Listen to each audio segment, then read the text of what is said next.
മുസ്ലിം ഉമ്മത്തിൻ്റെ ഇന്നത്തെ അവസ്ഥ. അള്ളാഹു നമ്മളെ സഹായിക്കട്ടെ.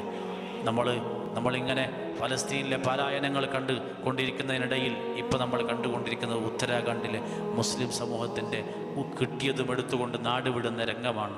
അള്ളാഹു നമ്മളെ കാത്തുരക്ഷിക്കുമാറാകട്ടെ.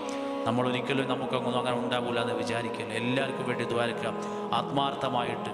അള്ളാഹുവിനോട് നമ്മളങ്ങോട്ട് ഏറ്റു പറഞ്ഞാൽ നമ്മുടെ കിബറും നമ്മുടെ അഹങ്കാരവും എല്ലാം അങ്ങോട്ട് മാറ്റി വെച്ചിട്ട് അള്ളാഹുവിൻ്റെ അടിമയായിട്ട്, അള്ളാഹ്ക്ക് അതാണ് ഇഷ്ടം. കിബർ അള്ളാഹ്ക്ക് തീരെ ഇഷ്ടമില്ല. സ്വർഗ്ഗ ദുനിയാവിലും ആഖിറത്തിലും ഒരു ചാൻസും ഇല്ല അവർക്ക്. മുതക്കബ്ബറിന് അള്ളാഹ്ക്ക് വലിയ വെറുപ്പ്. കാരണം അത് അള്ളാഹുക്ക് മാത്രം അള്ളാഹു ഉള്ളൊരു സംഗതിയാണ്. അപ്പോൾ അതുകൊണ്ട് അതൊക്കെ മാറ്റി വെച്ചിട്ട് വിനയത്തോടുകൂടെ വിഷമത്തോടുകൂടെ അള്ളാഹുവിലേക്ക് ഇങ്ങനെ ആ ഖൗഫും തളർറുവും എല്ലാം ഒരുമിച്ച് കൂടി, റജാവും എല്ലാം ഒരുമിച്ച് കൂടിക്കൊണ്ട് റബ്ബിനോട് ദ്വാരക്കാം. ഉറപ്പോടുകൂടെ, പ്രതീക്ഷയോടുകൂടെ, യഖീനോടുകൂടെ നമ്മൾ ദ്വാരക്കാം. അള്ളാഹു തൗഫീഖ് ചെയ്യട്ടെ.